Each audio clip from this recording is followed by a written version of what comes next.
시청자 여러분, 안녕하십니까? 경제의 맛 김주영입니다.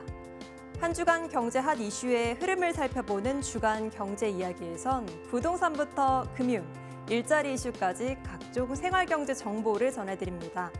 이번 주 기업 탐탐에서는 통신기업을 넘어 디지털 플랫폼 기업으로 전환한 KT의 성장 전략을 알아보겠습니다. 이어서 올겨울 한 부부에게 찾아온 뜻밖의 행운을 그린 영화 요정을 스타엔터에서 소개해드립니다. 그럼 경제의 맛 지금 시작합니다.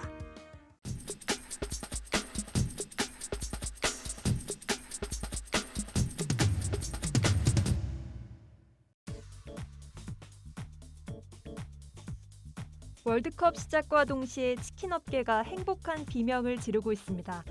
국내 주요 치킨 프랜차이즈 업체의 전체 가맹점 매출은 일주일 전과 비교해 최대 190%, 1개월 전과 비교해 최대 220%까지 뛰었는데요. 일부 배달 플랫폼에선 한국 축구전 날짜에 맞춰 월드컵으로 인한 주문 지연 안내 공지까지 띄우며 교통 정리에 나서기도 했습니다. 치킨과 함께 맥주 등 주류의 판매량까지 덩달아 늘어나는 분위기지만 주류업계는 마냥 웃지만은 못하고 있습니다.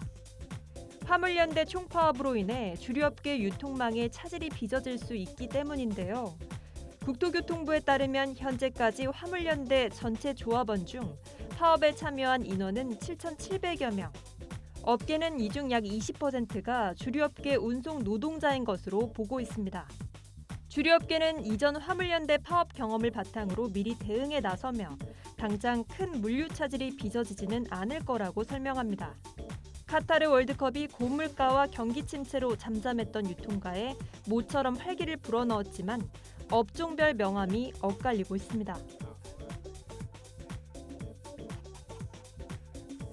지속적인 합계 출산율 감소로 주 고객층이 줄어들며 사업 환경 악화에 직면한 유업계.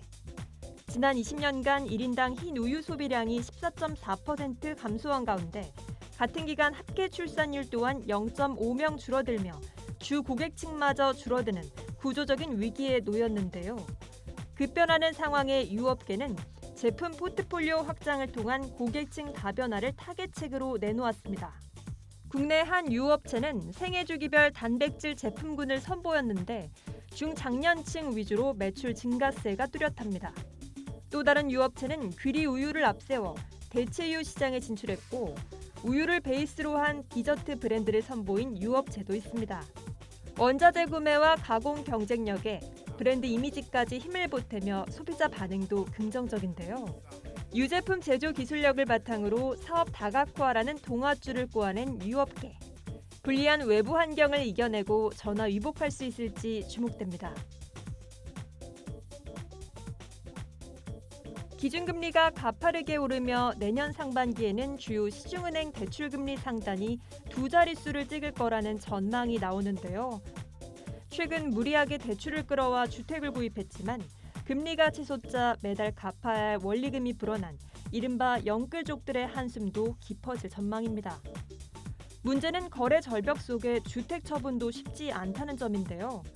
정부도 주담대 확대 허용 등을 통해 실수요자의 문턱을 낮추며 연착륙을 시도하고 있지만 DSR, 즉 총부채 원리금 상환 비율 규제와 고금리 여파로 시장의 반응은 냉랭합니다.